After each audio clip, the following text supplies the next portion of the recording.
Hello, everyone watching and listening on YouTube and on the Daily Wire platform, associated podcasts. We have a rough one today, so buckle up. I'm speaking with Chloe Cole, an 18-year-old so-called detransitioner from the Central Valley of California.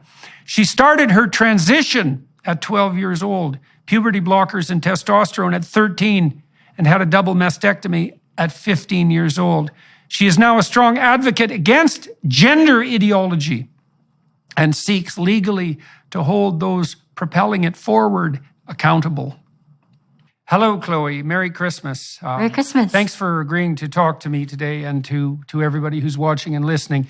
You've been through quite a complicated experience, to say the least, for the last 5 or 6 years. And you've decided in recent months to go public with your story and also to initiate some legal proceedings against the medical professionals who, what would you say, aided you in your exciting journey. And so do you want to tell us the situation you're in now and tell us about what's happened to you since you emerged from childhood? Yeah, so at the age of 12, I started experiencing some gender dysphoria, and I started seeing a therapist, and I got the diagnosis, and I started going on the path of medical transition at the age of 13, starting with blockers and then moving on to hormones. And at 15, I got a double mastectomy, but it turned out that it wasn't the best decision for me, and I stopped transitioning at the age of 16. Okay, so let's go back to when you were 12. About when did you hit puberty? I had a fairly early puberty. Actually, I started developing at around the age of 9, if not a little bit earlier. Okay, and so at 9, do you remember if that changed you emotionally? Yeah, it did. It was really difficult for me, actually. Okay, so let me give you a little background. You tell me if anybody's ever told you this before, okay? So boys and girls before puberty experience approximately the same levels of negative emotion. So that would be primarily anxiety and emotional pain, or even sometimes susceptibility to physical pain. And emotions like frustration and disappointment and shame and guilt and self-consciousness are all part of that, what would you call it, network of negative emotion. Now, what happens to girls when they hit puberty, and no one knows exactly why this is that their negative emotion levels go up. And so that on average, women, biologically mature women, are more sensitive to negative emotion than biologically mature men. And that kicks in at puberty. Now, there's a variety of explanations for that, but no one knows for certain. And here's some of them. Okay, so first of all, sexual dimorphism and physical strength really emerges at puberty. So boys and girls are pretty evenly matched physically, but once puberty kicks in, boys are taller, stronger, heavier, and they're much stronger in terms of upper body strength. So women are at a disadvantage physically in relationship to anything that might have to do with physical combat. And so on those grounds, it makes sense for women to be somewhat more sensitive to threat. Okay, so then another explanation is that women are more vulnerable sexually than men because they bear a much higher cost for reproduction, obviously, with pregnancy and protracted dependence of infants.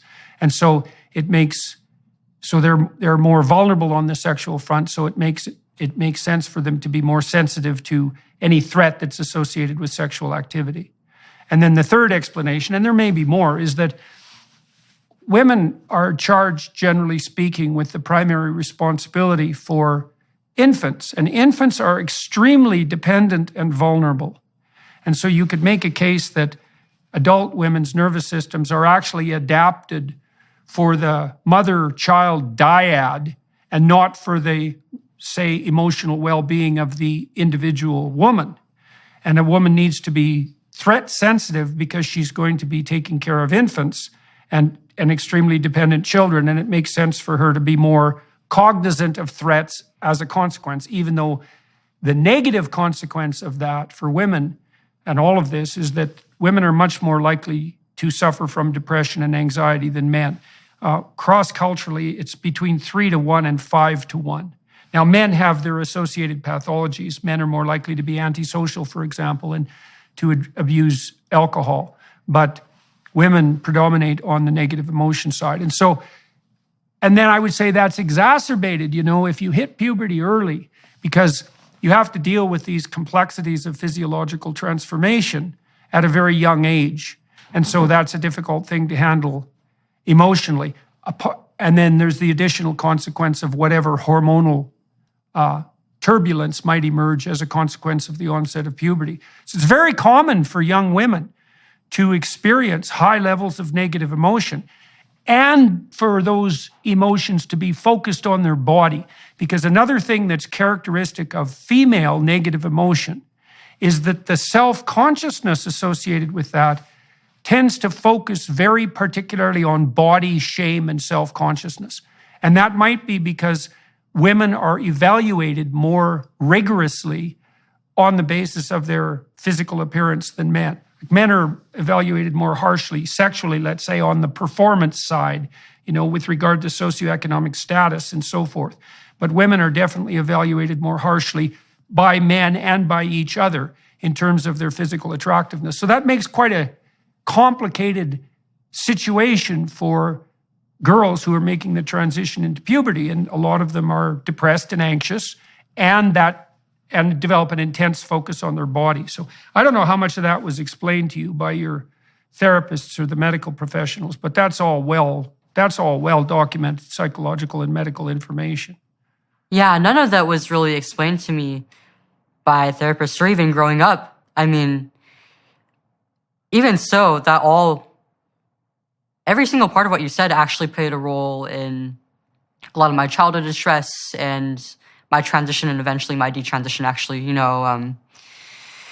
Growing up, I was a bit of a tomboy and also on the spectrum. And I didn't know this until I was diagnosed just last year, but it did play a role in my socialization and my difficulty getting along with other girls growing up. And I found that I fit in more with the boys. And when I hit puberty, it was a bit earlier than most of my peers, and I got taller than them. And oh yeah, I could keep up with the boys then, and I had a lot of pride in that. But as the years went on, they started to get taller than me and outmatch me physically, and this did bring on a bit of distress for me. And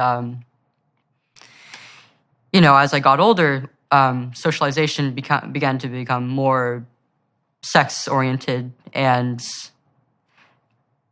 I found it even harder to fit in with girls my age. But at the same time, I was also starting to notice there was a divide between me and boys in several ways. And there was a lot of loneliness for me, because on one hand, I didn't really feel like I was one of the girls, but on the other hand, I was losing my connection with some of my friends who I was close with and really, really cared about.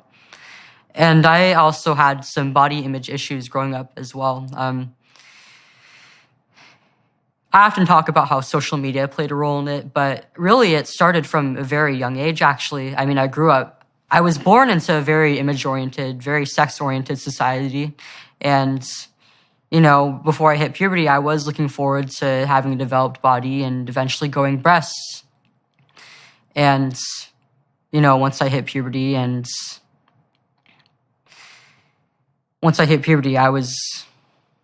it wasn't what I expected, and I was really quite disappointed how I looked. I was very, very skinny. I was on the smaller chested side. And, I grew up in an age where we kind of glorify bodies that are very, very voluptuous, lots of curves.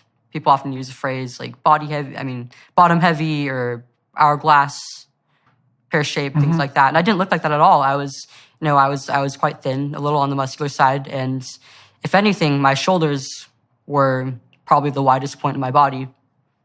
And I kind of had a complex over this. I also liked having my hair short, and because of all this, I felt like if anything, I didn't really look like a girl at all. I didn't look like the other girls my age, and I felt like I just wasn't pretty and that I would never really have any worth as a woman. It's a very rare adolescent, and probably a particularly rare female adolescent who feels attractive in the early stages of puberty. So everything that you experienced, although you may have experienced it, in an exaggerated manner for some of the reasons you laid out, but everything you experienced is, in some real sense, par for the course for a few years for the vast majority of people. Now, you did add one additional issue, which we could delve into a little bit, which I think is relevant. So you said that you're on the spectrum and that you had an easier time communicating with boys than with girls. And so here's something to know about that. So the biggest reliable difference that's been documented between males and females, and this becomes even larger in egalitarian societies, by the way, is orientation of interest. So women are higher in negative emotion and they're more agreeable, and agreeableness is both compassion and politeness. And although the difference between men and women isn't massive, it's significant, and it also maximizes in egalitarian society. So it looks like it's biological. But the biggest difference is in interest. And boys, males, are more reliably interested in things, and girls, females, are more reliably interested in people. But people on the autistic spectrum are also more reliably interested in things. And so, for example, if you're extremely autistic, the psychological phrase for descriptive purposes is lacking theory of mind. And so extremely autistic people have a hard time understanding what's going on in someone else's mind at all. They tend to be almost entirely thing-oriented. And there's a much higher preponderance of autistic symptoms among engineers. And then if engineers in Silicon Valley, for example, male engineers and female engineers often, by statistical comparison, often marry, and their children are disproportionately likely to be autistic. And so the fact that you are tilted towards the autistic end of the spectrum, first of all, that might just be an indication of neurological wiring that tilts you towards interest in things, just so you know that. So that's not necessarily autistic in and of itself. It's just part of the normal variation in what would you call it? Well, in attentional orientation. But the fact that you were on the spectrum, let's say, and more interested in things is going to make it more difficult for you to communicate with girls, because girls are reliably more interested in people. And then on the image front, this ties in with the idea of self-consciousness. So if you're on stage and you're talking to people and you become aware of yourself, tends to make you nervous and sweat and to become uncomfortable, to experience high levels of negative emotion. And self-consciousness itself looks like a manifestation of negative emotion. They're incredibly tightly linked statistically, almost indistinguishable from one another. And so what you see happening very often in girls, because girls are self-conscious in relationship to their body, because that's one of the primary ways they're assessed, let's say, for attractiveness and for social status, is that self-consciousness tends to take the form of intense preoccupation with body and with image. And so that can be exacerbated by whatever social trends happen to be in place, but it's a very deep-seated problem. And so that's part of, and also the fact that you hit puberty earlier is going to make that, obviously, is going to make that more complicated, because it means you're not as neurologically or practically mature when you have to contend with all these issues. So everything that you described, in some sense, could have been attributed to the difficulties of normative development, just so you know.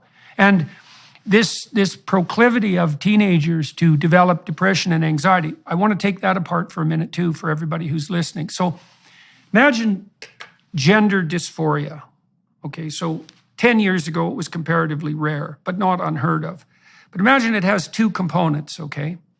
One is a tendency towards negative emotion, so suffering, anxiety, depression, frustration, disappointment, pain, shame, guilt, self-consciousness, all of that. And then imagine there's a second part of it that's more specifically focused on discomfort with the body. Okay, the first part of that is the bulk of it. So if you look across forms of psychopathology, like mental illness, the major segment is high levels of negative emotion like depression and anxiety. And a secondary segment is the particular manifestation of that, in your case, in body dysmorphia. And then the claims that uninformed mental health professionals make that you're at elevated risk for suicide if you're gender dysphoric is erroneous, because the elevated risk for suicide is actually a consequence of the general proclivity for depression and anxiety, and not a specific consequence of the gender dysphoria, or at least that's only a small subcomponent of it. And so that's another thing to know, is that the main clump of psychopathological manifestation, mental illness, is centered on heightened levels of negative emotion. And of course, that spikes for adolescent girls. Now, you may have been told this, but perhaps you weren't. So there are good long-term studies of children with gender dysphoria. Most of them were conducted in Toronto, where I happen to be, by a man named Ken Zucker. And Zucker ran a clinic for gender dysphoric kids way before this became part of the culture war, let's say. And he was a very straight and honest scientist, a very good researcher, not a political person. And what he showed was, what his clinic showed, many peer-reviewed studies, was that gender dysphoria of the type that you described is relatively rare. But if you leave kids alone till they're 19 or 18, 80 to 90% of them settle into their biological identity. Although about 80% of them are also homosexual in their orientation. And so the pathway for him, before this was all politicized, was you'd have a child who was gender nonconforming temperamentally, somewhat like you were. You didn't have a pattern of female interests, let's say. And then prone to depression and anxiety, and then that combination would produce this gender dysphoria, and that would become quite intense around the dawn of puberty. But if you just backed the hell off and waited, those kids would settle into their body, but generally adopt a homosexual orientation. And so that was, as far as I could tell, that was the best research. Now, Zucker got slaughtered for this once it became politicized. He lost his job. He was pilloried by the Toronto Star, the newspaper here. He won a lawsuit against them just a couple of years ago, but they demolished his career. And his guideline medically was, don't do any harm, right? Back the hell off. You can provide these kids with support and you can walk them through their emotional problems, but you should certainly not rush into anything more dramatic. Now, you said you started therapy when you were 12. What were you told about what was plaguing you? I think before I get into that, there's some things that I should bring up before that. I mentioned that I did have a late diagnosis for autism, and this is because in preschool and my elementary school years, my teachers often told my parents actually that I had some symptoms indicative of autism, and they suggested that they get me diagnosed. But when they brought me to my doctor as a kid, they were told, oh, she's too smart to be autistic. She's too socially developed to be autistic. And so I kind of missed the best opportunity window, the best ages, I guess you would say, to get the diagnosis. It wasn't until after I stopped transitioning that I got the diagnosis, actually. Okay. And I find that played a stronger role in the development of my gender dysphoria than my sexual orientation did, because I'm mostly heterosexual. I'm mostly attracted to men, and I mean, I do have like a very marginal attraction to other women, but it's mostly sexual in nature. I don't really have any emotional attraction to them, and it's not something that I really ever care about, because I mean, it's not like I do want to have a family one day. I do want to have children, and I can't really do that naturally with a woman. So I just don't really see a point in it. Yeah, well, there is some evidence, by the way, too. And I would say this evidence is less compelling, but I think it's worth contemplating, is that the distribution of sexual attraction in men looks like it's more bimodal than it is in women. And so there seem to be homosexual men and heterosexual men and not much in between. But on the female side, there's some evidence that women are more broadly attracted to what, obviously most women are heterosexual in their orientation, but a higher proportion of women report a co-attraction to other women than men who report a co-attraction to other men. And so why that is, again, isn't exactly obvious, and I wouldn't say that research is incontrovertible, but it's also worth knowing, because one of the things that young women who are confused about their sexual identity and their body might be wondering is, well, now and then I feel an attraction to another girl. What does that mean? Does that mean that I'm not, female in my essence, am I not female physiologically, I'm not female psychologically? And I would say, no, it doesn't mean that at all. It's pretty damn common. It might even be the norm. And I think most women would, when pushed, would make the same statement that you just made about their relative sexual attraction. So that's a good thing to know too. Okay, so back when you were 12, so you were diagnosed a little bit with autism when you were young, but you were told by your medical professionals that you were too intelligent for that diagnosis to be relevant. Yes. And so, well, part of that's this distinction, right? It's complicated because what symptoms did you have of autism when you were a kid? It was mainly social and emotional. I was very prone to emotional outbursts and mainly getting along with and maintaining friendships. And also, I did also have some sensory difficulties, like with certain textures of fabrics or certain smells, certain foods I wouldn't eat.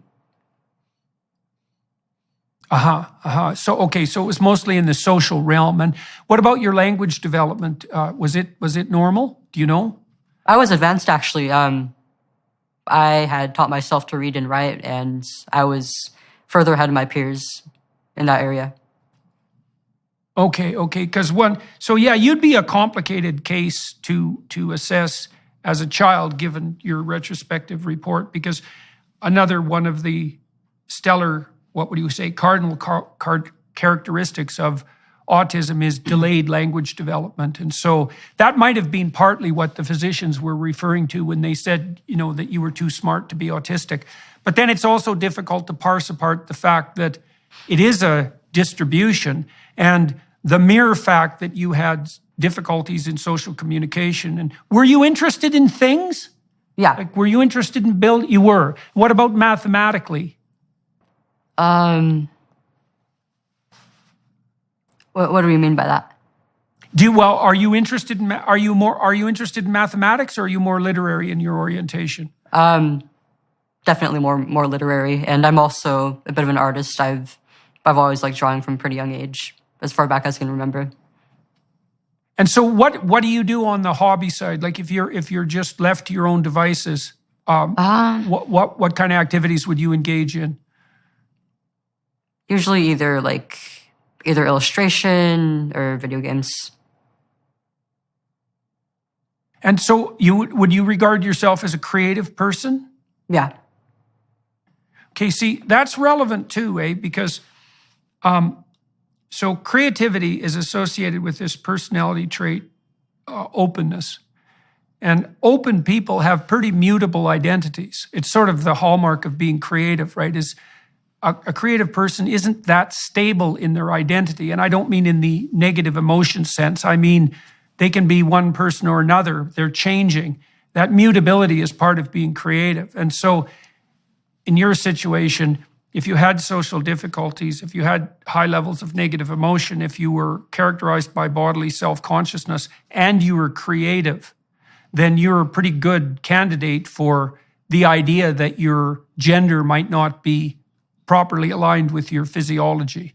You've got all the risk factors, so to speak, that would put someone in that category.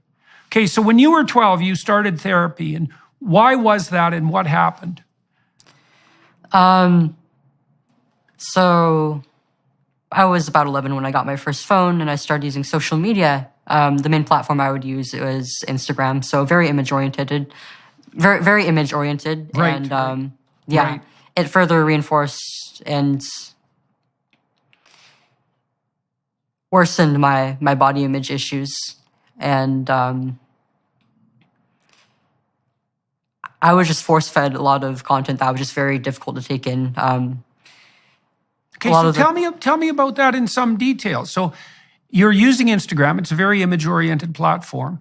And you said that was really hard on you. You alluded to the fact that you were looking at socially approved images of women, let's say voluptuous women, and you were drawing a negative conclusion in relationship to yourself. And so exactly how did that play out day to day? I started comparing myself a lot to like my family and the other girls around me. I mean, a lot of my female family members are larger chested, but I got the smaller breasted genes, and I was really quite insecure about this. And even though I hit puberty earlier than my other peers, a lot of them were outgrowing me, and I felt like I just couldn't keep up with other women.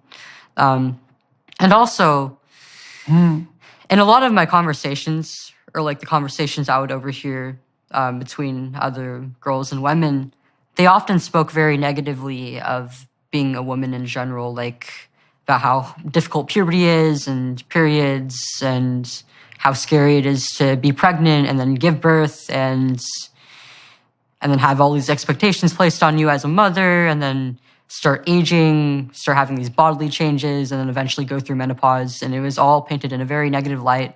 I never really heard about the blessings that came with any of these parts of being a woman. And so naturally, I mean, I wouldn't want to grow into one. So you were starting to get afraid of that. Yeah. Right, I also, right. Yeah, well, when Go ahead. I would also start seeing a lot of feminist content at this time, which kind of reinforced those same ideas while also saying things that were pretty scary to me at the time, like, oh, we live under a patriarchy. We're being controlled by men and they don't care about us. They're taking away our rights. And, you know, I don't believe that now, of course, but I kind of fell into that line of thinking. And with all this, I just wanted absolutely nothing to do with being a woman. I didn't want to grow into a woman. Why would I? Okay, so two things were happening to you. You said, on the one hand, individually, you were suffering from the consequences of your felt inadequacy in relationship to these more voluptuous and like clearly, markedly feminine women in relationship to their physiology. And so you felt that wasn't a domain that you could necessarily compete in. And then also at the same time, you were being exposed to social and educational material that suggested to you that not only was this a game that you couldn't play very well, let's say, in terms of your physical appearance or maybe your temperament, but also that even if you did play it well, it wasn't necessarily a game worth winning, that there wasn't anything positive on the female front. You know, when my wife was pregnant with our kids, one of the things that really struck me, and I never really forgot it, was that so many people would tell her horror stories about pregnancy, sometimes their own or sometimes the pregnancy of other people that, that they had known, and really do what they could to terrify her. And that always used to irritate me because my wife actually really enjoyed being pregnant. I mean, my daughter got quite ill when she was pregnant, so I know there's a huge variation there. I saw that with my clinical clients, but it's not like there's nothing positive about being female. There's plenty of positive about it, but it's easy to fall into a situation where all you hear is that, well, it's oppression, it's suffering, it's vulnerability, it's victimization. There's nothing about it that's positive at all. And, I think part of that's a consequence of the higher levels of negative emotion, right? A necessary consequence of that, because women are more susceptible to threat and punishment. But that doesn't seem really to have all that much to do in any real sense with women's actual place in the social hierarchy.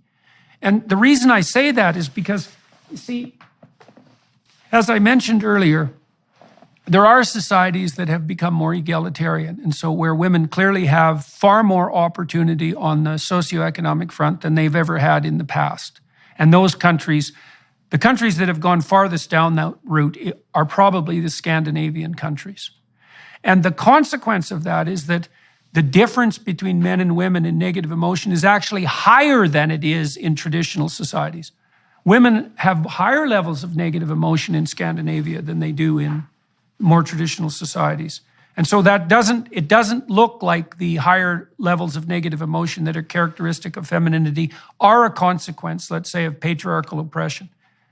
So there's no evidence to support that hypothesis at all, as far as I can tell. I mean, obviously there are individual women who are in abusive relationships and who are genuinely being victimized by, psychopaths and sadists. But as a sociological explanation, doesn't seem to hold water. In fact, quite the contrary is true. In any case, you were worried about how you could compete physically. And that's sad too, because men are actually much less choosy, so to speak, than women are when it comes to evaluating physical attractiveness. So, for example, virtually every woman can find a sexual partner, and usually very quickly. It's certainly not true for men.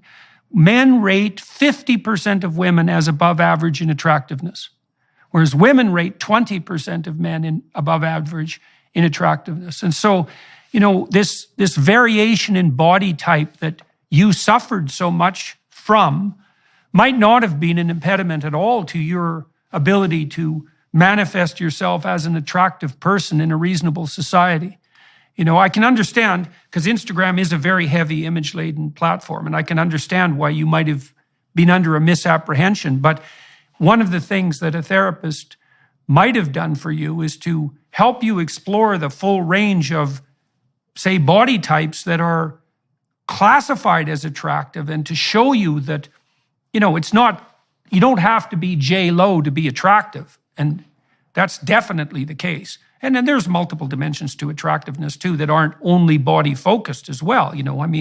Men do evaluate women on the basis of their physical attractiveness, but that's not the only dimension of evaluation. There's more to the story than that by a lot.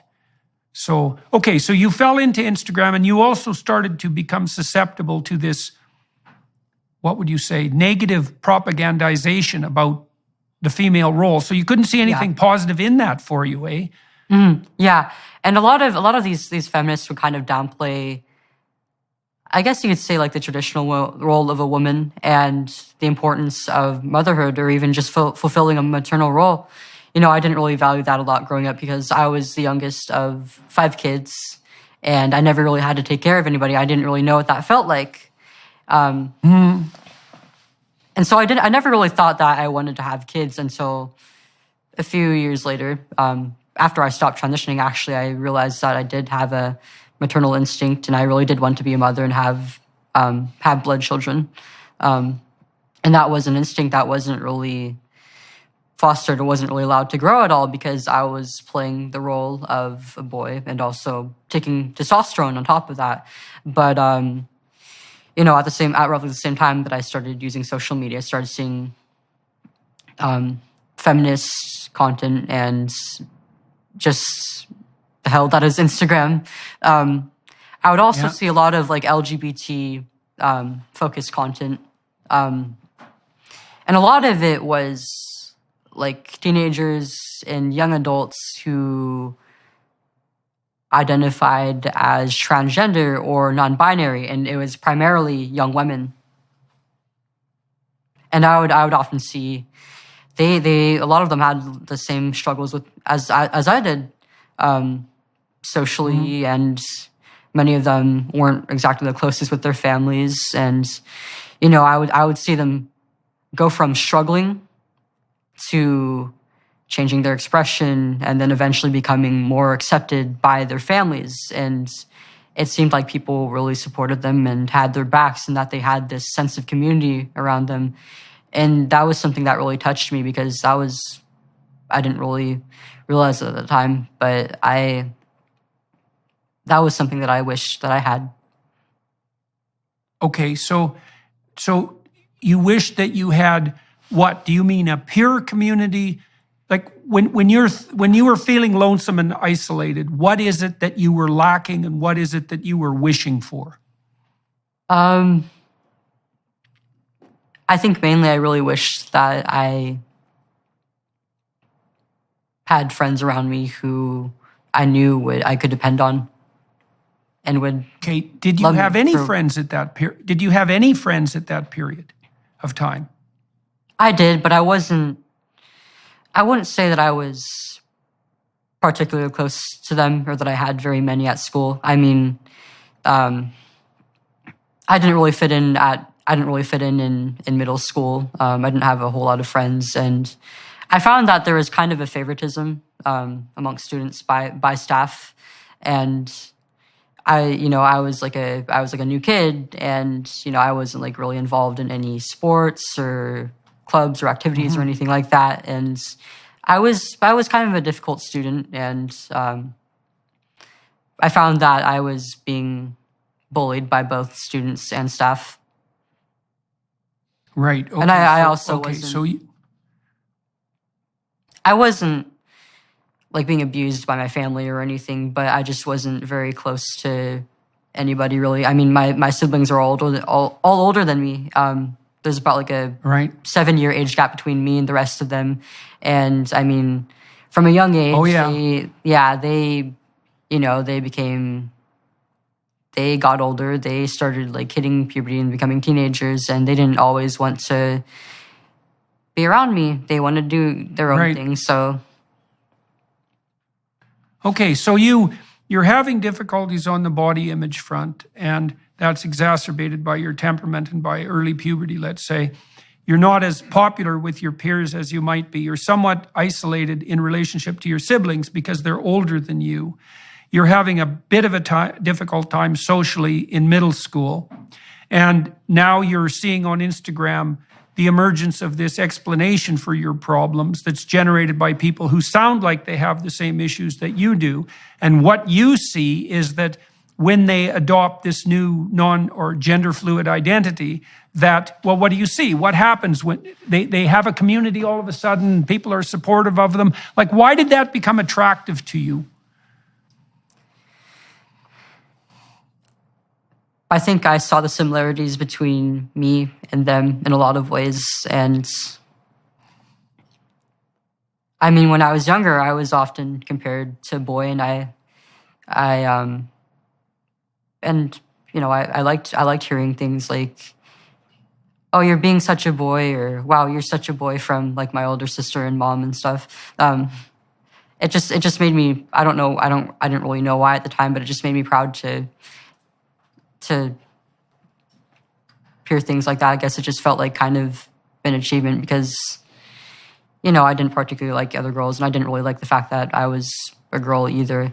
And especially as I got older, I really wanted a way out. And when I started seeing this content, it taught me that there was, and that I didn't have to be a woman. Right. Well, there is something complementary, let's say, in some sense, about having those masculine attributes, those masculine qualities attributed to you when you're a young girl, because they're often associated, when they're positive, with something like courageousness and the willingness to explore and the ability to sort of stand on your own 2 feet. And so you can imagine how that might be attractive. And then you also were presented with a solution to your problems in some sense, right? You had quite a complex series of issues that were besetting you. And all of a sudden there's a pathway forward. And the pathway forward is something like, and correct me if I'm wrong, I do not want to put words in your mouth, is that, well, you have a non-standard gender identity, let's say, and that means maybe you're born in the wrong body, something like that. Now, it's interesting in your case, because, you actually, your basic core fantasy was that you wanted to be a fully developed and, let's say, voluptuous woman. I mean, so that was really driving this, but from what I understand, but you were worried that wouldn't happen, and then you started to become concerned about the adoption of a female identity, and then there was this alternative pathway that was laid forward before you. What was happening to you in therapy at this time? Was all this making itself manifest while you were in therapy, and what role was your therapist playing in this? Yeah, so at around the age of 12, I decided that I wasn't actually a girl after some period of time questioning my sexuality and then eventually my gender identity. I switched between labels before I finally settled on, I think I'm just actually a boy. And I started cutting my hair shorter gradually, wearing more boys' clothing. And I came out to my older sister, some friends that I was closer to, and at school, and some people online as well. And then after a few months, I decided that I wanted to tell my parents about this and also start the path of medical transition. And so I wrote a letter explaining to them that I wanted to be their son and that I wanted them to refer to me by a new name. And they were beyond shocked. I don't really know how, as a parent, you could expect to hear something like this. And I knew at the time even that it would be pretty shocking to them. And so I wanted to allow them some time to think it over and think of their response. I was also scared of how they would react. So that was why I wrote a letter instead of bringing it up to them face to face. They wanted to support me, but they weren't exactly sure of what they should do. And so they wanted to seek the help of somebody who may be an expert in this, who was more knowledgeable in this. And they thought of it as like a psychological issue, and they wanted to get to the root of it. And so they sent me to a therapist. And do you remember what specialization was your therapist? Did you see a psychologist or a psychiatrist, a social worker? Do you remember? I don't remember his title. I think he was just a generic pediatric therapist. And the first one I saw actually wasn't very thorough. He didn't even give me a diagnosis, I don't think. He didn't really go into the reasons why I was feeling this way. It was just kind of like, oh, so you're a boy. Okay. And then he just never really went into anything, which was a problem. So because let me tell you for a second what should have happened. Okay, just so you know, and so that everybody listening knows. So when somebody comes to see you as a therapist, you kind of have three questions that are paramount. The first question is, well, why is this person here? And you don't know. Now, what you assume is something like, well, this person is suffering and confused for some reason to the point where that's become unbearable enough that they want to seek outside help. And that's not trivial, because people generally don't seek outside help unless they're pretty desperate. So the first question is, well, this person is suffering, why? And then the next question is, well, is that something that goes along with why? Is that something that's intrinsic to them? So is there something wrong with them, say, in relationship to a mental illness or a physical illness? Or is there something about their situation that would make anybody miserable if they were in the same situation? And then the third thing is, well, having sorted out that the person is miserable and why they're miserable, what could be done about it? And all of that should be open for discussion, right? So if you came to see me as a therapist, the first thing I would do is kind of what I'm doing in this interview today, is I'd try to figure out, well, what exactly is going on with you? And you see, that's different than affirming your identity, right? Because you could come to me as a client and say, well, I think I'm a boy. And the proper response for me as a therapist is, okay, well, you've said that, and I want to find out why that is, but I'm not going to take that as gospel. I'm going to find out, because we're trying to solve a complicated problem here, which is, well, you're suffering, and it isn't exactly obvious why. In fact, it's not obvious at all. And it's not up to me as a therapist to leap to a conclusion. It's up to me to talk to you, and maybe for hundreds of hours, to find out exactly what it is that's going on. Because I found out already, look, your initial fantasy was that you wanted to be female, but you felt that in some ways your body was failing you on that front. And then you looked for, and then you found out that being a female wasn't, maybe had some downsides and maybe all downsides. And so then you were looking for an alternative, and you found one that also explained some of the difficulties you were having socially. That's what you've told me so far. Okay, but that doesn't mean we know what to do about it yet, right? We've laid out the problem landscape, but the logical conclusion of that isn't you're a boy and you should go on puberty blockers and then move towards surgery, right? We're nowhere near that. We're dozens of hours or hundreds of hours away from any decision like that. And so that's what should have happened to you when you went for therapy. You should have had the time to lay out the whole problem and then to have the space to explore this really deeply so that you could come to terms with what it was that how you needed to move forward.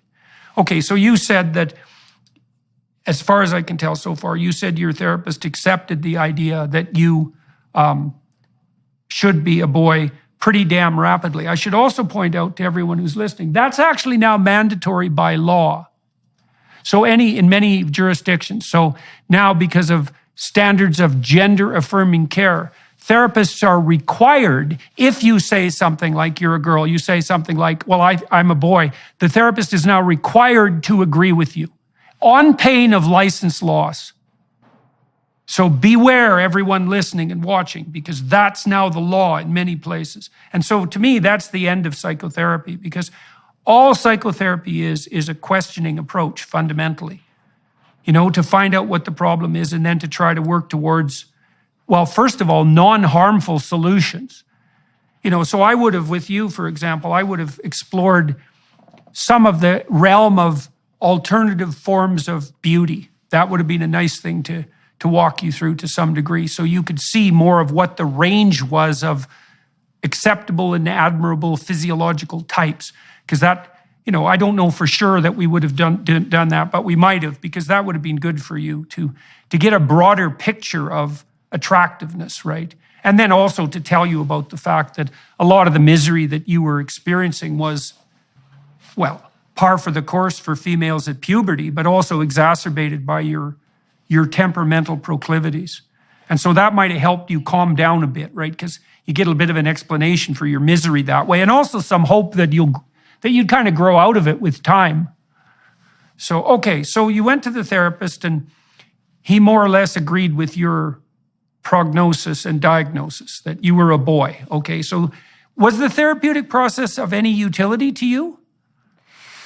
No, he didn't really do anything, actually. I was actually pretty dissatisfied with him. I did have some stuff going on at home and at school that he just never went into. The full picture of my mental health wasn't really explored at all, actually, throughout the course of my transition.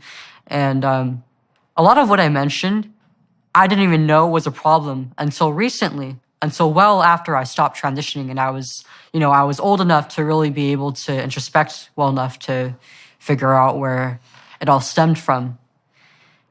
But it was never explored by the adults who put me on this path. Okay, so what did they, how often did you go see your therapist, and what actually happened during the so-called therapeutic process?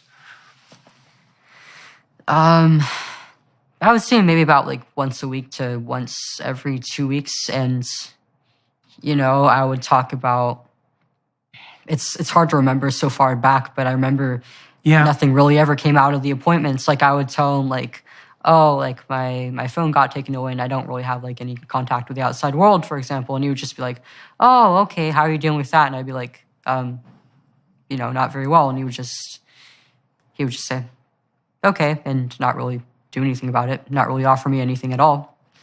And eventually, I'd say after maybe like a month or so, he maybe got fired or he transferred somewhere else because he wasn't there anymore. And then I got sent to another therapist. And roughly around that time, I expressed to my parents that, I'm not really satisfied. I want to go through with a medical transition. I want to go on hormones. And they actually pushed back on this at first. They were very cautious of this. They didn't know why I was pushing for it so much. And they wanted me to wait a little bit because at this point in time, I was only 13 years old. I was quite young to be doing such a thing. And they stay that way until I got my gender dysphoria diagnosis. And during one of the appointments that they were there for, I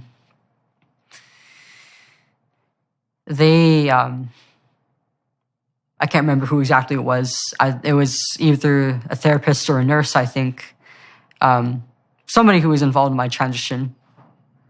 They told them that, like, oh, this is pretty much the only means of treating dysphoria. There was like no regards to any alternative treatments. You know, my dad asked like about the regret rates, and they said like, oh, they didn't even. I don't think they even used the word detransition. They said like, oh, there's less than a 1% to 2% regret rate, and they also told my parents that if I wasn't allowed to go through with this, then I would be at risk of suicide. Okay, so I want to take all of that apart, okay? Because every single one of those statements is a lie. So first of all, the American Psychological Association in their guidelines for gender-affirming treatment makes the case that, and because of prejudice, that there are no good long-term follow-up studies of transgender individuals. Okay, and they attribute that to prejudice against transgender individuals, which is not the reason, by the way. The reason is that there's a very low base rate, or there was, of transgender dysphoria, and the follow-up studies haven't been done in large part because the surgical and hormonal treatment regimen is relatively new. But there are no good long-term follow-up studies, and they actually complain about that. And then a couple pages later in the same document, they say that, well, it's necessary to affirm an alternate gender identity because otherwise the client or patient is at heightened risk of suicide. Okay, so first of all, both of those things can't be true.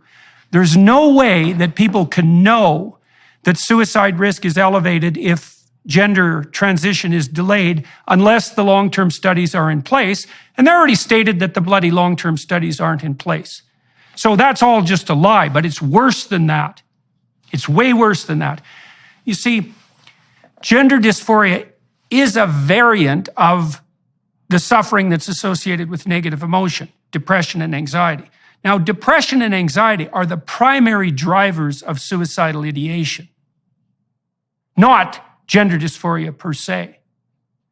And so they're confusing the source. Now and then there is no evidence whatsoever that transition of the medical sort actually has a salutary effect on mental health, partly because the long-term studies simply haven't been done.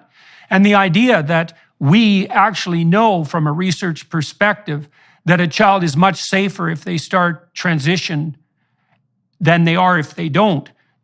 That's simply not true. Ken Zucker's work has showed quite clearly that if you just leave the kids alone, then by the time they're 18 or 19, most of them settle into their biological identities. Now, so the reason I'm stressing this is because your parents, like many parents in this situation, were put in a very, very difficult position. And I would say it's corrupt to the point of malevolence, what the medical professionals are doing on this front. And that is the insistence, well, would you rather have a live trans child or a dead child? Which is, I don't think there's anything more toxic you can say to a parent than that, because that backs them into a corner. Because their alternatives are then, well, you can let your child go ahead with this absolutely life-altering hormonal and then surgical treatment, or your child can die, and it's your fault because you don't care enough. And parents, they're accustomed to trusting their medical professionals, at least to some degree, and accustomed to assuming that the knowledge they put forward is valid and reliable. And the information that your family was given was none of those. In fact, it's pathological to a degree that's almost imaginable. It's criminal, in my estimation, what you were told. Because there is simply no evidence that any of that is the case. There's no evidence that transitioning kids are less likely to be suicidal.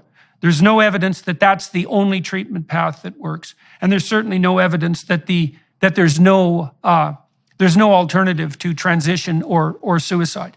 It's so pathological, I can't believe it. But it's no wonder your parents were pushed into a corner. because that's a dreadful choice for a parent to have to make.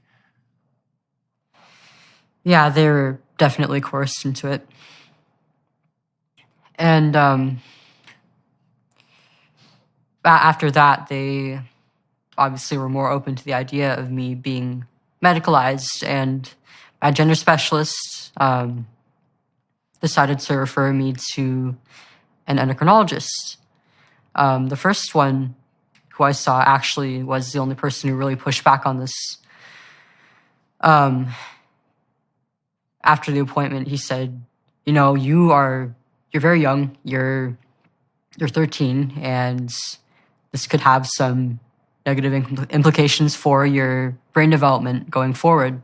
So I think it's something that should wait. I'm not going to prescribe these to you. And after that, I was just referred to another endocrinologist who, after about 2 or 3 appointments, gave me the consent forms for blockers. I started about a month after that, and then I had another appointment to sign off on the forms for testosterone. And my mom also had to sign off on them. This was around late 2017, early 2018. And I don't know if it's still true now that you need your parents to, if you're a minor, to sign off on forms for hormones or anything like that, because they're trying to push for kids being able to independently make that choice. But when I was reading these forums, they list a few side effects for either of them, but I was a perfectly healthy kid before I started transitioning. So, it was kind of hard to determine which of those I might experience. And I was barely a teenager. Kids kind of tend to think that they're invincible, that nothing could get them. But I started experiencing some complications that affect me to this day. Okay, so 3 questions. What were you experiencing socially at this time? Like, how broadly had you made your transition known, and what was the consequence socially? And then what were you fantasizing about your life being like if you successfully transitioned to a boy, so to speak? And then what were the consequences of the hormonal treatment? So let's go through those one by one. What was happening to you on the social front at this point? So I was in 8th grade at this point, and I wasn't really out to anybody other than family and a few people at school. But my other peers, who I didn't necessarily speak to about this, did notice my change in presentation, that I started to look more like a boy, and they weren't necessarily the nicest to me about it. I was kind of ostracized amongst my peers. They would call me names, and there was one boy who would harass me over the course of the school year. And there was an incident with him that I will bring up later, but I wasn't my peers weren't necessarily the most supportive of me at this time. But once I started on the hormones and I started having the physical changes, I'll get into that later, actually. Okay, so and what were you hoping for? I'm presuming your fantasy life switched to some degree. Now, you told me earlier that in the earliest stages of your transformation into adulthood, you were thinking about this voluptuous female ideal and then bemoaning your distance from that. But now you've decided to change sexes, essentially. And so you have a new vision of who you could be and what life would be like, I presume, that would be going along with that. What were you expecting / hoping for, and why did you believe it?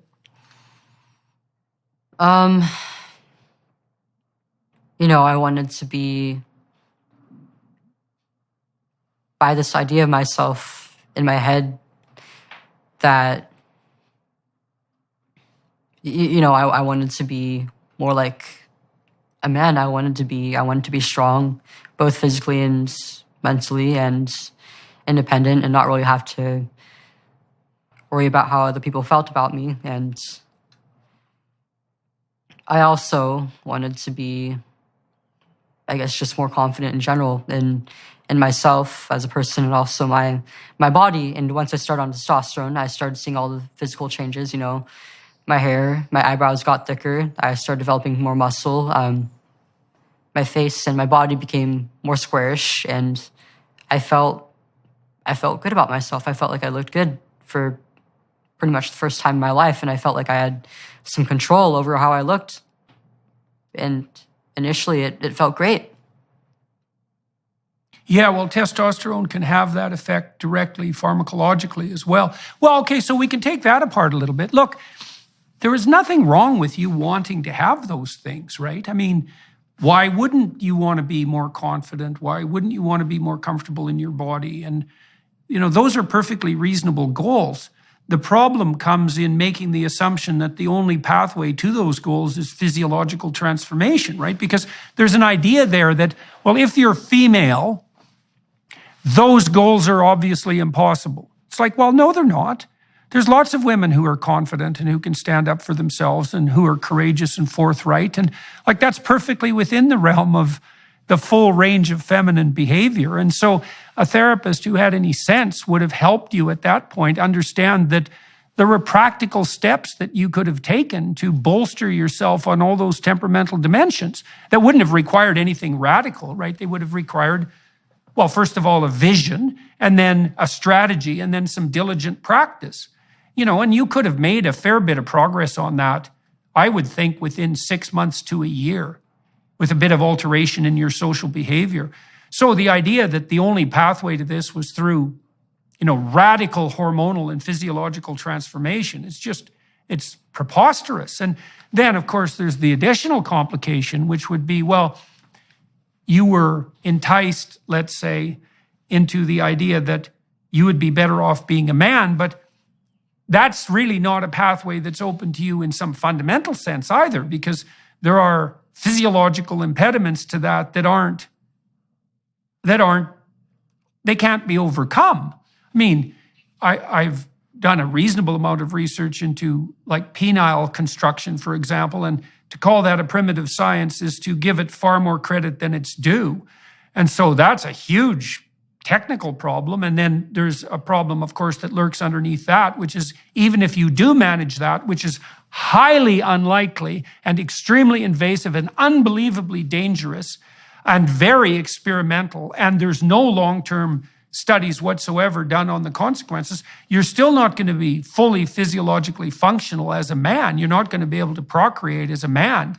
And you're going to sacrifice your ability to have children as a woman. I mean, this is a big, bloody sacrifice. And so were you led through contemplation of those sorts of things by your therapists? Not really. They never really went in depth. I mean, they would talk about the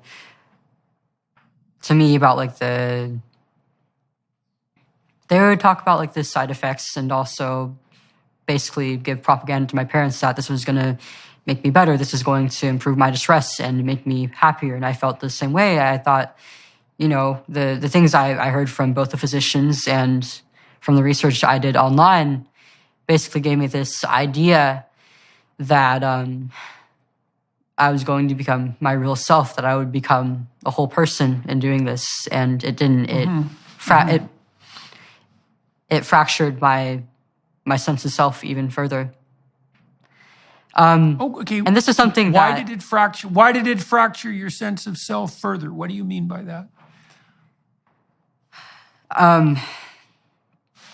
There's a lot to that, actually. I mean, I was basically living a lie for a few years. That was very stressful, and I was trying to uphold this idea I had myself in my head that was false. It was a delusion. I genuinely believed that I was somehow a man, despite being a biological female. And in a lot of ways, I missed out on on certain developments, mostly social.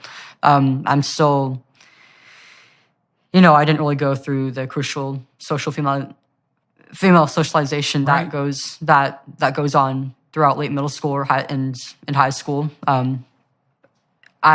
My dating pool was also affected by this. I was mostly attracted to men. I didn't really have much of an interest in women, but most of the people who were interested in me in high school were women. And the few guys who admitted attraction to me, it seemed very sexual in nature, and it felt like, if anything, I was just like a fetish to them almost. And I didn't want to have anything to do with that. Mm-hmm. Yeah, that sounds extremely complicated. And there is also another element to it that I haven't really spoken on before, but I feel like it does need to be said. It is kind of uncomfortable because just because of my age at the time, and it's also a very sensitive topic, but I think I did also have some sexual motivations in doing this. I like the idea of like the changes that testosterone would bring on to my body. And, a lot of feminists and activists who speak about like transgender people and detransitioners, they often talk about AGP or autogynephilia, which is like I don't know if you're familiar with, it's like a man. So autogynephilia is the fantasy. It's a sexual fantasy generally. And then it often characterizes men who become transsexual and start cross-dressing later in life. And they develop sexual arousal from picturing themselves or acting out being the opposite sex. And so I think some of that, by the way, you talked about the fact that you wanted to have some of the classic male attributes, masculine attributes, right? Like self-confidence and courage and so forth, and that you were complimented when you were referred to in that manner. I think a lot of what happens to these men who develop these sexual fetishes later in life is that there is a part of them that's crying out for exploration of and development of their feminine side. Right? But instead of having that happen psychologically and starting to integrate, let's say, compassion and care and concern for people rather than things, instead of integrating those cross-sexual proclivities, they start to act it out as if it's a concrete reality, right? And you were definitely enticed into doing that. But you also said, and don't let me delve into this more than you're comfortable with, but you also said that there was a the sexual element specifically. So was there something in your fantasies about, what was that? Was that about you being a boy? You said you were still attracted to women. So we brought this up, we might as well clarify it. What was the nature of the interaction with sexuality? I mean, it's obviously relevant. It was fantasies about being a man, about being male and having like masculine attributes to my body, and also a lot of it did involve like having like a female partner, which I never really explored in real life because I didn't have any emotional attraction to women. I didn't want to have a relationship with another woman, and so I never really cared to actually act it out. But this was, I guess you could say that I did have like a female analog of autogynephilia. If there's a word for it, I guess it would be autoandrophilia. But I didn't really understand this at the time because I was so young. Yeah, well, look, I mean, in adolescence, the range of sexual fantasy can be extremely broad. And there is a difference between fantasy and real life. I mean, people will fantasize about things that they won't do in their real life. And the fact of the fantasies, it can become pathological if people dwell on it, but the fact that the fantasy covers a wider range than behavior would is actually more an indication of the creative capacity of fantasy, right? I mean, we'll do things in our dreams, for example, or play out scenarios in our dreams that would never occur in real life. And it's because part of the human capacity for ingenuity is the capacity to imagine multiple different scenarios. And some of those can be extreme, like I'll find, for example, that if I'm angry with something, I can have quite violent fantasies. And I think, oh my God, where did that come from? But that doesn't mean that I would act them out, or at least I hope it means that I wouldn't act them out. So our fantasy life is broader than our actual life. And you border the acting out of your fantasies by social necessity in some sense. So the mere fact that you were having those fantasies, that's not an indication of anything that's in and of itself pathological. That's still well within the realm of normative adolescent sexual fantasy, I would say. Maybe it was a little more exaggerated in your case because of the testosterone, and maybe even to some degree because of your more masculine temperament, but it's still well within the range of normality. So what happened to you when you started taking the hormones? And how did you react to that? I started having some physical changes, like with my appearance, and also some behavioral changes. Like I felt more confident. I started to develop kind of a competitive streak with, especially with boys my age. And I started to socialize just a little bit more like they did. And I also, obviously because I was taking androgens, I also started experiencing a very strong increase in my libido. And it was very difficult to keep up with. And it started to become a problem with me without me even realizing it. I did, unfortunately, develop an addiction to porn. And I also just had a very unhealthy relationship with my body and sexuality, and I still do to this day. So on the porn front, was that female images or male? Or It was mostly female. But mostly female. Okay, so it was mostly female, but you had no interest in establishing a relationship with females, and on the dating front, you still wanted to, at least in principle, you still wanted to be with boys. Jesus, that's quite a confusing mess to walk through. So, yeah, no kidding. You must have really been going in 5 directions at the same time during that period, boy. Yeah. There's no clear pathway forward through that. So how in the world did you orient yourself? I really couldn't, because I didn't really have like any dating opportunities, and I just couldn't really explore that kind of thing. I had this did become a bit of a source of distress for me in high school. I was frustrated. I had urges that I couldn't really fulfill. And on top of that, I was watching all my other peers get into romantic and sexual relationships and have that kind of development, while I was just, at least I felt like I was just completely behind. Right. Okay. So, all right. So now, and what kind of, well, those are complex effects of testosterone. What would you say? And the upside was you had more confidence and more self-assurance. You were more competitive. There was a heightened sex drive, which is a mixed blessing. What were the negative consequences for you of the hormonal treatment? Sorry, I also forgot to mention that, because I couldn't find a partner in real life, I eventually turned to dating online, which only made me more stressed, because, I had these feelings for somebody that I couldn't even see or touch, and it just added on to my stress, if anything. And I found that, if anything, more often than not, I would just get used by other people. Yeah. Either emotionally for support, or for more intimate images of me. But it was the closest I could get to real intimacy, and I was quite lonely throughout high school.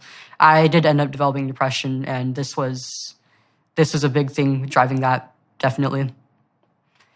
As for the more negative effects of testosterone, at first it made me feel great. Like, it was kind of comparable to a stimulant almost. I find while I was on the blockers, I'd say there was about like a month-long period between starting those and the testosterone. And during that period of time, because I had no sex hormones in my body, I often felt very lethargic, a little bit depressed. And, once I had like the hormones back in my body, so so was my energy.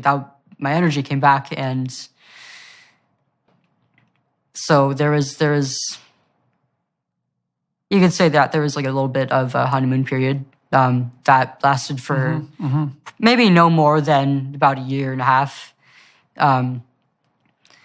But I found that I was more prone to anxiety, and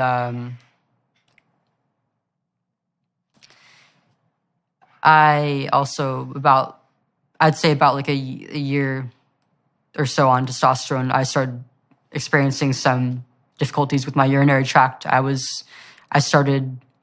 think I got my first UTI, and then eventually it devolved to me having being unable to fully empty my bladder, or having to urinate frequently, or even getting like blood in my urine. And none of this was listed on my consent forms. I didn't even know that it was a problem that arose from taking testosterone until after I stopped taking it, and it got worse. All right, so now while all this is happening, you're also marching down the transition pathway, right? So you went from blockers to testosterone, and then what? This is when you're about 14. Now we're about where you're 14. Yeah. Jesus, that's awful. Yeah. At the end of eighth grade. At the end of eighth grade, the bully that I mentioned earlier actually sexually assaulted me. Before this point. But I was about several months on testosterone. I was very confident in myself, and I never really cared to like try to hide my chest or anything, because I was maybe about like a B cup or less, and I was quite thin. I would often wear like baggy shirts, and so I never really thought it would be a problem. But he had groped me in the middle of a classroom. And before this, I actually had a very strong fear of being sexually assaulted. A lot of my female peers and some of the older women I knew had been either assaulted or raped or sexually abused. And hearing these accounts growing up made me fear the same thing eventually happening to myself. And then it did. And, in that moment, it was like glass shattering. It felt like I was the only person in the room, because it was as if nobody even noticed or cared that this happened to me. And I ended up downplaying it in my head. It was like, well, nobody noticed and nobody saw. So maybe it just doesn't matter. What exactly happened? What exactly happened to you, if you don't mind? So that he walked up to me. You were in class? Yeah. No, it was, yeah, this was in class, and he just walked up to me. He often would do things to intimidate me, and then he took a step further by squeezing one of my breasts. I see. And at the time it was just like, maybe it's just boys being boys, so I'll just play it off and be a man about it, and I won't be bothered by it. No, there's definitely malevolent intent behind that. I knew that even if it did bother me, that I wouldn't really have a chance to speak up, because if I brought it up to the school office, then they would just leave the kid with a slap on the wrist, and he would come back maybe after like a 2-day suspension, and then potentially do something worse to me. So I didn't bother. Right. So that made you feel more isolated. Yeah. That's what you said. It made you feel, right, that nobody cared. Yeah, well, that's a real, a lot of people get traumatized by malevolence, say. Like, it's not even exactly the physical act, although it's obviously also that. It's the fact that someone is doing something literally designed to hurt you and subjugate you and make you miserable. And so you get contact with that intent, and that's really hard on people to encounter malevolence like that. So it's no wonder it bothered you. And you can think, well, what did it really mean physically? It really didn't damage me. It's like, that's not the point. The point is the intent of the person who did it. And this was a bully who was, what would you say, accelerating his bullying cycle. And God only knows where that would have gone, because someone like that who doesn't have enough internal constraint, there's no limit in some sense to what they might eventually do. So you had reason to be afraid. and to be, set back on your heels. So that's really too bad. So, okay, so that threw you for a loop. How did that play into your next decision? So very soon after that was when I decided to start binding my chest. I asked my mom to buy me some binders online. I don't know if you know what they are, but they're like a compression device that cover part of the torso, and in the chest area, they basically like squeeze the breasts to make them look flatter. And I wore those for about, I'd say, 2 years before getting a mastectomy, and I got sick of it. Like I would work out, I would swim, I would walk home in super hot weather in these things, and I just wanted to be done with it. Like I wanted to be free of wearing this thing, but at the same time, I didn't want my chest to be visible. I was afraid of the attention that would bring me, and also, like, I genuinely believed myself to be a boy. I wanted to look like a boy and be able to take my shirt off without any cares. And so about halfway through my sophomore year, I told my therapist that I was seeking a mastectomy, and through a gender specialist, I was referred to a surgeon. And I had an appointment with him, and so what did your therapist say? Okay, so what's happening with your therapist during all this time? I mean, now, so you're a physiologically healthy young woman, and you've just announced that you want to undergo a form of radical surgery that's generally reserved for advanced stage cancer survivors. And the upshot of that is you're hustled off to a specialist who can facilitate that. There's no investigation into all the background issues that we've been talking about instead. Well, it was just seen as it was part of the process. Like, there was really no psychological evaluation before it.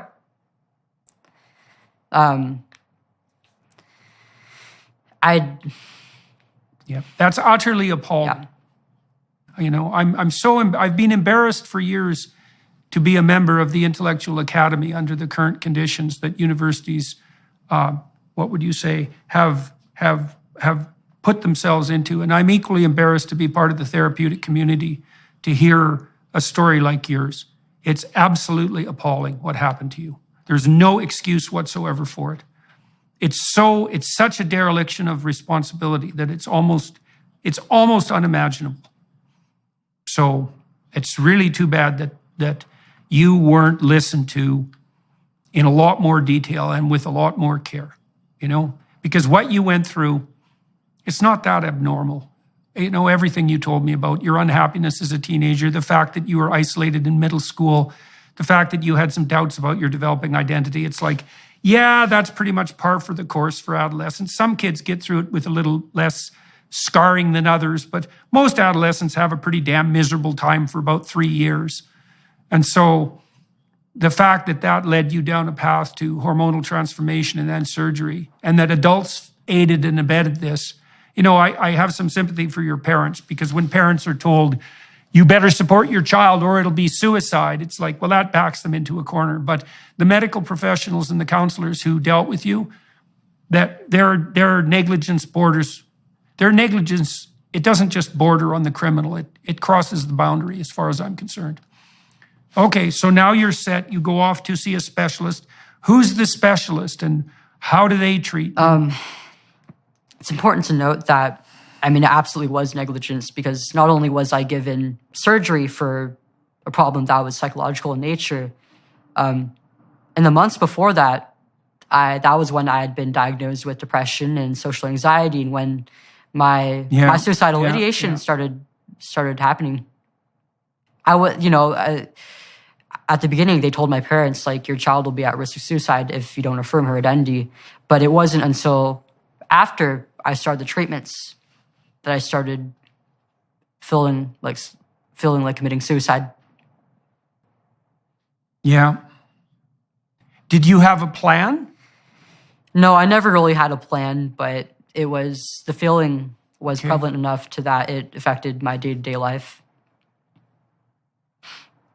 Right. So when you assess people for suicidality, essentially what you do is you investigate the structures of their fantasies and their wishes. And the more developed the plan they have, the higher the probability is that they'll actually commit suicide, right? So if it's a fully developed plan, place, location, implement, all of that, then the person's really at risk. Otherwise, and it sounds like this was the case in your case, it's more a marker of generalized depression and anxiety, because that will often spin off, quasi-suicidal thoughts like, well, maybe it would be better for everyone else if I wasn't here, or life is too difficult. And so, it would be simpler, all things considered, just to bring it to an end. That's bad, and it's also associated with a fair bit of suffering, but those thoughts in and of themselves are not associated with a high risk of, imminent suicide. So, okay, but in any case, you were miserable enough at this point. Well, obviously, then you'd be looking for further alleviation of your psychological symptoms. And you said the binding was very uncomfortable and troublesome. And so so that also led you to conclude that it just might be simpler, all things considered, since you were already on the pathway to being a boy, just to go down the surgical route. Yeah. So you were 14 when that happened? I was 15 at this time. I was in my sophomore year of high school. You were They 15. also started to treat my depression. They decided to medicate me for it. And, from what little I knew about medicating depression, I often heard that SSRIs have all these terrible side effects. So I asked that they put me on something with as few side effects as possible. And they decided to put me on Wellbutrin, which I didn't know until after I stopped taking it. But it actually has like a huge black box label warning on it for use in children and adolescents. And it actually made me feel more suicidal over time. Okay. All right. So now you're 15 and you go see a specialist in relationship to surgery. How were you evaluated at that point? When you actually moved forward for the surgery? I don't remember much of it, but it was, obviously they didn't really do an evaluation of my mental health. It was just like, oh, so you're transitioning, you identify as a boy and you've been on hormones for such and such amount of time. So I was eligible. And after my first appointment, the surgeon told me about a top surgery classroom that was taking place in the hospital building and encouraged me and my parents to attend it. And I went, and I learned basically the same things that I learned in the surgeon's office, about like the different types of incisions and how it benefits gender dysphoria, basically just propaganda. There are maybe about like 12 to 15 or so other families in there. I noticed right away that all the other kids in there looked to be either younger than me or like they hadn't even started on hormones yet. And I was shocked that they were already seeking surgery. But I didn't really question it much of the time. They were just like, I guess this is just normal, and I'm not the only one going through this. Right. Well, and you were already a long way down the road, and so I guess you checked off the boxes as far as the medical practitioners were concerned. But at that point, it's also, for you, it's going to be increasingly difficult to reverse your decision. You're already in a couple of years, and that's a long time when you're only 14. And so it was on to the next step. So that happened when you were 15. Yeah. And so what was the consequence of the double mastectomy for you? What's been the consequence? By this point in time, I was 2 or 3 years on testosterone, and I'd been binding for roughly the same amount of time, and my breasts had lost their shape. They didn't look like they used to before. They didn't really have, they didn't, to me, it just looked strange. And I actually just started developing more insecurities with my body as I went through my transition. Like I had like these masculine features pop up, but it was all still on a female body. And there is like an incongruence between different features on my body, and especially my breasts. Like it was this masculine looking body with quite a bit of muscle. and yet these things were there, and they weren't really in the best shape, and it became a source of insecurity for me. And I thought that even if I wanted to, my chest would never be the same again, and so there was not really any point in keeping it. And before I went under the knife, they did tell me that I was going to lose my ability to breastfeed, but it was like, I'm going to be a man, and men don't do that. I also wasn't really thinking about being a parent at all, because I was a kid. Actually, this is kind of reminiscent of the of one of the appointments for getting the testosterone. My endocrinologist asked me some questions that were very adult in nature. I was basically being sexualized by my doctors. It was like, are you aware that you may experience vaginal atrophy, or are you aware that this may affect your ability to have children as an adult? And I just went along with it. It was like, oh yeah, I know that. I don't plan on having kids, and I also I never had sex by that point, so I didn't know just what effect any of that would have on my body. But I was being treated as if I were an adult with the mental faculties to be able to consent to all of this and understand what I was consenting to. But I wasn't. I was just a kid. Okay, and so what happened in the aftermath of the surgery? What was that like for you? When I woke up and I was fully conscious, all the meds had worn off, and I realized what just happened. But I was actually quite happy. It was like, wow, this is a huge accomplishment. This is a huge step, and I can finally be myself. And I was looking forward to being healed and eventually being able to go out and swim and work out and just hang out without a shirt and look like all the other boys and not have to worry about wearing this uncomfortable, restrictive thing. And, it was an outpatient surgery. Got sent home pretty soon after that. And I had a comfy, I guess you'd say, few weeks after that, because my mom had to take some time off work to just help me around the house. It was a major surgery in my upper body, and I lost a considerable amount of my range of motion. I couldn't even lift up my arms over my head until maybe about like 3 or 4 months afterward. So I wasn't really in a state to be going out on my own.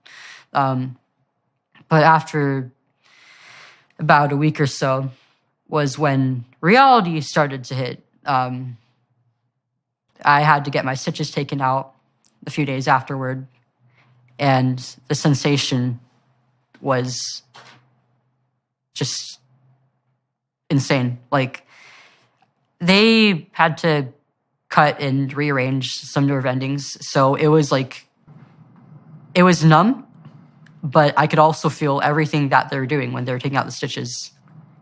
And it felt so disgusting. And once I went home and I was able to finally bathe again, that was when I started having to, that's when I had to take off the surgical binder and the dressings and look down at what was left of my chest. I had these big scars and all these markings from a surgical marker, and on top of that, I will, just a warning, I will get into graphic detail here, but the type of incision that I got was called double incision with nipple grafts, meaning that they would not only take out the breast tissue and contour the chest to look more masculine, they would also remove the way it was explained to me, I guess because I was young and they were trying to make it more digestible to a 15-year-old, was that they would leave like a deep scrapes on both sides of my chest, kind of like a deep knee scrape, but more more controlled, and they would remove my nipples and then place them in that area of scraped skin in they called it a more masculine positioning and shape. It's barbaric, to say the least. And when I took the dressings off, when I looked down, the grafts were black because, during the surgery, during the operation, the blood supply was cut off, and so the outer layer of skin had died. And they said that was how it was supposed to be, and that was just part of the process. But I couldn't bear to see that part of my body. I had to see that every night. I had to change my... that was what I had to look at every single night, after every bath, after every shower. What happened to you in relationship to sensation? Like, because that's a long-term, physiological and sexual consequence. And so you lose the ability to breastfeed, obviously, and there's a profound physiological alteration in your appearance. But what happens to you on the sensation side? What has happened? It's certainly not the same. It's gotten a lot better over the years. I mean, initially I would get like a lot of, it felt like sparks of electricity as like the nerve endings grew back, but it's strange. Like, I can move like a hand over a certain area of my chest and it'll feel like it's in my arm or something. And I have basically no erogenous sensation in the grafts. Yeah. Okay. So it wasn't long after this that you started to have doubts about what you were doing. Now, you told me earlier in this discussion that at some point you started thinking about having children. And so, but then also that you decided to stop your transition when you were 16. So how did that lay itself out after you had the surgery? And how did you come to the decision that the decision you had made was not a good one? Not long after, I'd say maybe about a month or two, I started realizing that, I miss looking pretty and having softer features in a more feminine form. But this was something that I kind of repressed for a while. I was about 3 years on testosterone by this point, and I didn't even look like a woman anymore. I thought there was no going back and there would be no point. But at the same time, I would also buy makeup and skirts and dresses and just wear it in the comfort of my room or when nobody was home to see it. And this caused a great deal of distress for me. And after the surgery, I just kept getting worse. I just kept justifying it in my head as it being part of the post-op process. But I never really got any better. And it wasn't until maybe about 11 months after the surgery that I realized what the problem was. And, I was taking a psychology class at this point. I had a lesson, I had a chapter on child development and parenting. And one of the lessons was about the Harlow experiments with the rhesus monkeys, the ones exploring the relationship between a mother and her child, how things like physical affection and breastfeeding affect that. And I realized that my breasts were so much more than just sexual organs.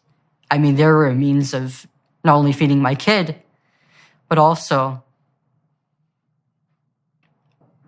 I lost so much more than that. Of providing them with love and attention. Yeah, well, look, there's a woman named Tiffany Fields. She studied the work of a man named Riak Panksepp, and Panksepp showed that in order for rat pups to develop properly, they had to be physically stimulated, touched, licked, loved.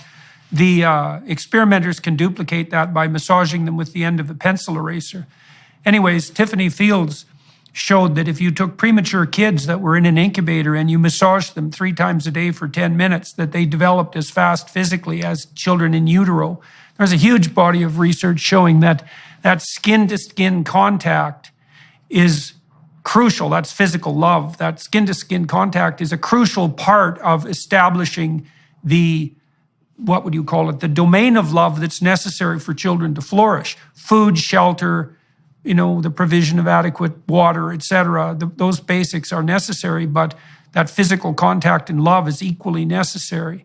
And so it's definitely the case that, breastfed children tend to thrive more thoroughly, right? And that's partly a nutritional issue, but it's also partly an issue of the fact that a lot of the love that's maternal love that entices children into life is a consequence of physical contact. And so, that's a hell of a realization. So that started to dawn on you in high school after you had the surgery. Yeah, I felt like a monster. And you were starting to think about having kids at that point. And so why? What do you think that was triggered by the surgery? What switched you? I think it was most of that class. I mean, I was learning a lot about myself and also about parenting and about children. And that was when I realized, I think I want to have kids someday. And, I started really thinking about it, not only about how it relates to having lost my breasts, but also, my fertility might be affected by having to start testosterone so young. And do you know whether that is the case now? Have you been tested in any manner that indicates whether the blockers and the testosterone have interfered with your fertility? I don't know. I mean, by the time that I started, I did start having periods, but I was so young by that point. They weren't regular. I was only having about 3 to 4 per year. That was also another source of stress for me about being a woman. Right. It was scary. Like all the other girls my age would talk about how, they got theirs every month or every 2 months. And, I learned it's a myth now, but they would talk about how their cycles would supposedly sync with family members or friends. And I was why isn't that happening to me? And so it was just another thing that piled that made me feel like I was broken. Luckily, after stopping. Right. Luckily, after stopping, about 2 months later, I got my period back, and it's been surprisingly quite regular since. I don't know if I went through some development. Oh, well, that's a good sign. It is a good sign. Right. Well, that's a good sign. That must be a relief, so to speak. But I mean, there's so many other factors that play into that. I haven't been able to get tested, and I'm just not really sure of what's to come, but I'm hopeful. Right. Okay, so when did you stop taking the testosterone, and when did you announce this to your parents? Well, when did you announce this to yourself and then to your parents and all the other people around you who knew? I think after my junior year wrapped up, one night I just kind of broke down crying, and I realized that I regretted my transition, and I called a friend and I texted my mom. I couldn't call her or talk to her about it in person because, I had a lot of guilt. I had a lot of shame, and I didn't want to let her and dad and the rest of the family down after so many years of doing this. And they invested Right. their time and their money into doing this, and it was pretty much for nothing. And I hated that. It was also just shameful to admit that I was wrong after so much time, especially since I didn't even look like a girl anymore by that point. Right. Yeah, well, it's quite remarkable in some sense that you did reverse your decision, and you seem to be indicating to me that it was the realization that you wanted to have children that was the real telling moment of transformation, was it? It was definitely one of the biggest catalysts. And how do you think you figured that out? Because that, it's actually pretty young to figure that out. I mean, I've met many women now who, there's lots of women your age who are absolutely hell-bent and convinced that they're never going to have kids, that the only pathway forward to them that's valid is the career pathway. But I'll tell you that, I'm 60 years old now, and I've worked with women in female-dominated businesses my whole life because I'm in the psychological profession, and so that's female-dominated. And virtually every woman I've ever met, with almost no exceptions, and this includes extremely high-achieving women on the career front, pretty much by the time they're in their late 20s, their primary goal is to have a child. And that's even the case. Now, sometimes that kicks in for women later than that. I've seen that as well. But it's an extremely rare woman who goes through her entire young life without being seized by the desire to have a child. And so, but it's early in your case. So, and it's strange, right, in some ways, because you'd fought against this so hard. Why the hell do you think it made itself manifest as a desire when you were 16? Like, do you think you knew that you were really like on the cutting edge in some sense, that if you kept pushing this, you were really going to sacrifice your ability to have kids? Or what do you think produced the realization? I think, I already had my guard down by that point, because this was around when COVID hit and there were all the restrictions put into place, and I was basically doing online school only. And I had a lot of isolation from the outside world, and this caused me a significant amount of stress, but it also allowed for a lot more time to be alone and reflect. And so it opened up my mind a little bit. And so what were you fantasizing about on the family front when you were looking forward into the future? You were thinking about having, did you have some idea of how many kids you wanted to have? Did you have some idea about the marriage or the family structure? What was making itself manifest in your fantasy? I mean, when I started, I was so young that I wasn't even thinking about all that yet.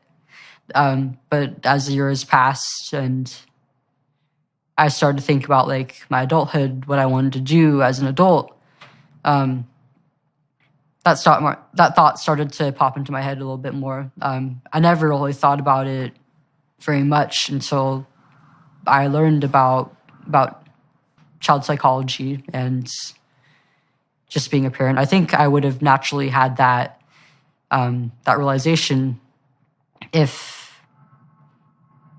I knew more about parenting and family. Hey, do you know when you were a kid? Do you know if you played with dolls? Yeah, I did. You did. Okay, so that was there. Can you remember whether or not you enjoyed that? I know that's a long time ago. I did. And were they baby dolls or were they Barbies? They were Barbies and Bratz. Okay, so they were teenage dolls. Did you have any baby dolls? Not that I can remember. Okay.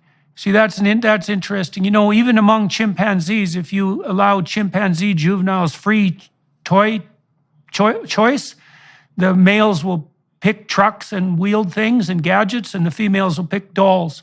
And the female chimps will carry the dolls around, teddy bears and so forth, for months and develop a very deep attachment to them. And, one of the things, it's really necessary for young girls, and perhaps for young boys, but certainly for young girls, to play with baby dolls. It's really necessary because that's all part of that practicing that deep female role. And, without that, well, you don't have a chance. That's how kids think, eh? They think by playing. And if they don't have a chance to play that out, then, well, they don't explore that. And so it didn't even make it manifest in your own life until you were like 16 and had gone through all this bloody misery. All right, so when did you start thinking about taking legal action, and why do you think that's justifiable? That was quite a bit further down the line. I should probably go into first about the detransition process for me and what led up to me eventually starting to speak out and doing that, When I had this realization, I mean, that night when I broke down and I talked to my friend and my mom and my dad about it, that was the night that I stopped taking testosterone, and I decided that I would just grow my hair out and buy new clothes and just figure things out from there. I went for about a week, just not really doing anything. I was just kind of at rock bottom at that point, and I didn't really see a reason to do anything anymore. I just stayed in my bed or in my bedroom all day, didn't really go out except to use the restroom or get some food. But mom and dad would come and check in on me, and it was comforting, and that kept me going. And then I had to figure out everything from there pretty much on my own. I told my endocrinologist, I told my therapist, my endocrinologist, and my gender specialist that I regretted my transition very deeply, that I was going to stop. And I didn't really get a whole lot of guidance on it. I guess they really couldn't, because it would be against the law to suggest anything other than... Well, that's a tricky one, right? Because, well, hypothetically, once you announce that, they're also legally bound to go along with that. Right, so they could have agreed with you. I mean, look, I have a certain amount of sympathy for counselors and medical practitioners, because they're facing supreme hell on their regulatory college front. But having said that, I would also say that their fundamental duty of care is to the individual and not to the bloody regulating colleges. And so, but they could have taken your regrets seriously. You said that, did you face opposition, or was it just a matter of lack of guidance? It was mostly a lack of guidance. Nobody really opposed it, but I started requesting blood tests from my endocrinologist, and when I got I specifically told her that I no longer identify as male, and I want the guidelines for a female my age. And when I got the results back, they were sent with the guidelines for the average sex hormone levels for a teenage boy. So that was kind of that was one of the first moments that really woke me up to the fact that these people weren't going to help me. Well, it's weird, because if your medical people were so convinced that you were 100% right when you decided to transition to begin with, and you were right enough to take the hormones and have the surgery, you'd think that there'd be some resistance to your sudden change of heart. But it sounds like you basically encountered the same lackadaisical response to the second decision that you did to the first decision. So, which it's not surprising, although it's horrible. Yeah, I was basically entirely patient-led. Right. Okay, so, all right, so you decided to take legal action. And so walk us through that. Yeah, earlier this year, I started to start speaking out publicly about my experience with transitioning and then stopping transition. Before that, I actually had lost a lot of friends, both from school and online over it, over the course of my detransition, because a lot of them, I had a pretty strong change in a lot of my views, and a lot of them disagreed with me heavily, and they were very upset with me. There was one person who kept harassing me just because I regretted it and said that I deserved to feel that way, that I didn't deserve to have parents who loved me enough to let me go through this. And there were a lot of others who said that I was just making them uncomfortable, and that I shouldn't be voicing any of this because it would be harming other real transgender people who needed this treatment. And I did, yeah. Oh, the real ones, I see. I gave in to this pressure, and I did stop talking about it for a while. But I also got involved in communities online of people who regretted their transitions. And I realized that wasn't the case at all. And that I just couldn't shut up, because this is something that's happening more often than even I thought was happening. I didn't even know that detransition was a thing until it happened to me. And, I knew that there's got to be so many other people in the situation, especially kids who are being pressured by their friends to stay silent about their pain. And it's not necessarily that I want to speak out about it, but I feel called to. And so I started this year. And what do you think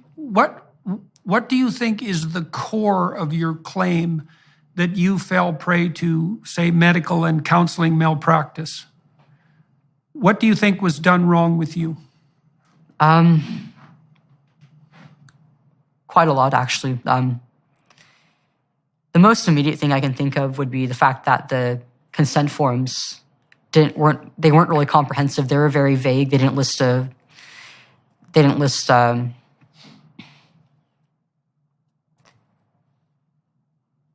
have nearly enough information on them. And I was also just too young to really fathom what any of this meant. And you can make the argument that my parents... Well, consent has to be documented, but it also has to be informed. And informed means you have to understand what you're consenting to. And so from my perspective, like, especially when you were really young, say around 12, and you first went into therapy, there should have been a very deep investigation into your background and then a laying out of a whole comprehensive range of options and a lengthy discussion of the consequence of all of those options. And your parents, after the discussion had taken place with you, your parents should have been brought into that, and they should have been walked through the same range of options. And then you all should have been offered, what would I say, the opportunity or the necessity to take a fair amount of time to really think it through, on the fundamental basis that, well, we won't do anything precipitous until it's necessary, right? And that harkens back to the idea that if you leave most kids with gender dysphoria be, most of them identify as homosexual, as I said, eventually, but most of them, the vast majority of them, accept their biological status. And so the consent issue, it isn't only that the forms were vague and didn't detail out the full range of consequences, it's that you needed to be walked through in great detail all of the issues that were relevant to you on the psychological and medical front, all the options that were available to you, and the pros and cons of all those options. And that should have been something that took, I would think that I can't see in any possible way that could have been done with any degree of thoroughness in something under 6 months of weekly therapy. And I would say that's an absolute minimum to walk anyone through something as complicated as what you laid out. So that's on the informed front, right? Yeah, they really presented this as basically the only option to both me and my parents. And I also, the problem with me starting it so young was not only that I couldn't consent, I couldn't really fathom the full picture of things. I'm still experiencing a wide range of complications to this day.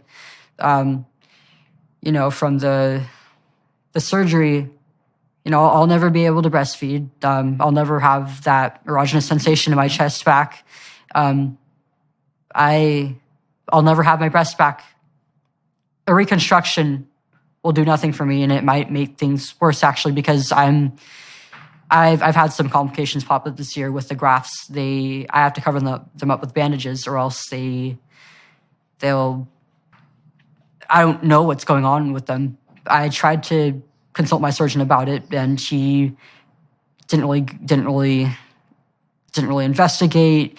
He gave me advice that made the complications worse even, and actually temporarily gave me an infection. But I have to bandage up every day so that it doesn't leak all over my clothing or bedding.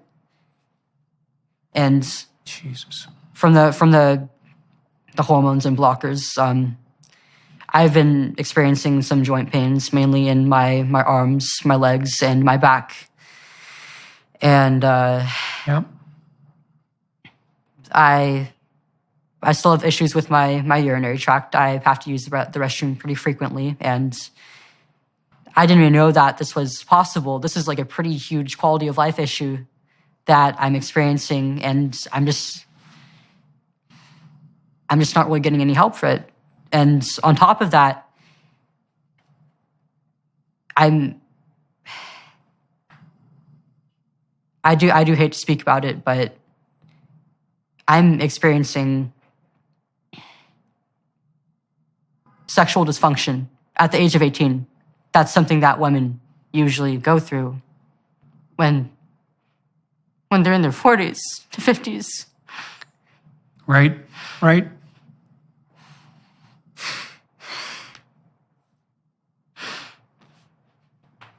How is I supposed to know?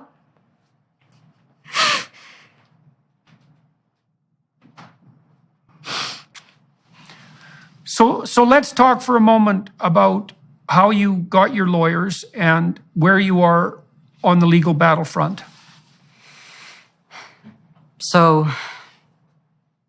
not only is what's happened to me completely unethical, completely wrong, it's caused me a lot of physical damage and emotional damage as well. I'm still picking up the pieces of my life to this day, and I often find myself feeling like a broken woman, all because of a choice that I made that I was allowed to make as a kid. And I think it's very clear just how wrong all this is. None of this should have been allowed to happen. What has happened legally? Have you served a set of people with notice that you're taking legal proceedings, or are you still in the planning stages of that? So we've filed a letter of intent to sue against Kaiser, my healthcare provider, as well as the hospital that I underwent the surgery at. And the surgeon who did it, the gender specialist who referred me to that surgeon, and the endocrinologist who had put me on hormones. We're still in the 90-day period. Right. So this is all just unfolding now. So you're going to end up with a pretty damn thorough medical and legal education by the time you're done all of this, and media education as well. That's for sure. So look, we should wrap this part up. For everyone who's watching and listening, I'm going to talk to Chloe for another half an hour on the Daily Wire Plus platform. I think what I'm going to do, I often walk people through the development of their career, but that's not relevant in her situation. What I'm going to do instead is talk to Chloe about, she was recently at an event with Matt Walsh, and I want to talk to her about that, and I want to talk to her about the response she's got from the gender, let's say, ideologues and activists in relationship to going public with her decision to detransition. So we're going to delve into that for about half an hour. And so if those of you who are watching and listening found this interesting and you're inclined, switch over to the Daily Wire Plus platform and we'll fill in the political end of this, at least to some degree. And Chloe, thank you very much for talking to me today. And it's really, what happened to you is really unforgivable in my estimation. You know, you were very badly mishandled by the people who should have been taking care of you on the professional front. And you were offered a pathway forward that I can see to be highly tempting for someone in your situation. But there were many, many, many, many other options available to you on the therapeutic front that would have resolved the problems that you've had to the degree that human problems can ever be resolved without having to wander through this bloody, catastrophic labyrinth of pain and suffering and confusion that you've been subject to for the last 5 years. And so I hope that you can get yourself back on proper footing and move forward. And I wish you all the luck there is on the legal front. I hope your damn legal system in the United States isn't so corrupted already by all this woke nonsense so that it'll be impossible for you to proceed. But I suspect that the medical community who's been complicit in this kind of butchery has an awful shock waiting for them on the legal front. That's certainly started to manifest itself in the UK with the closing of the Tavistock Clinic. And I think there's 1,000 lawsuits right now pending in relationship to the Tavistock Clinic. So the tide is beginning to turn, and when it turns, there's going to be an awful lot of reparations made on the part of culpable medical professionals and their counseling acolytes. So good luck with that, eh? And keep your head up. And we'll flip over to the Daily Wire Plus platform. For all those of you watching and listening, thank you very much for your time and attention. And thanks again, Chloe, for being willing to wander through this, relatively painful personal territory. Thank you so much. Hello, everyone. I would encourage you to continue listening to my conversation with my guest on dailywireplus.com.